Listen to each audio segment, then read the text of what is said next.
Lu orang tak nak malu ke lu orang? Ha? Hari-hari lu orang punya isu juga.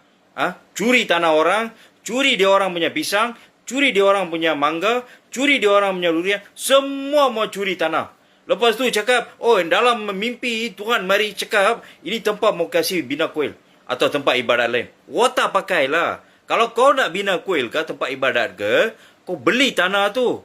Jumpa satu pokok besar tu, lepas tu ikat kain kuning. Daripada kau buat macam tu, kau buatlah bina atas kuil lah, atas pokok. Lu orang kan cakap, Tuhan ada di mana-mana, lu binalah atas pokok. Tak ada traffic jam lah, brother. Hari-hari tengok atas ini macam senang. You orang boleh pergi syurga. Apa bengong punya orang lah. Terbaiklah PBT.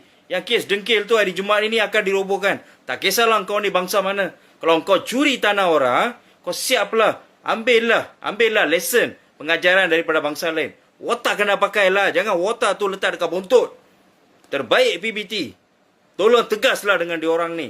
Semua mau claim. Apa lu punya mak bapa punya tanah kah? Belilah. Jangan curi tanah lah. Dah lah pergi samun orang lagi. Watak kena pakailah, brother.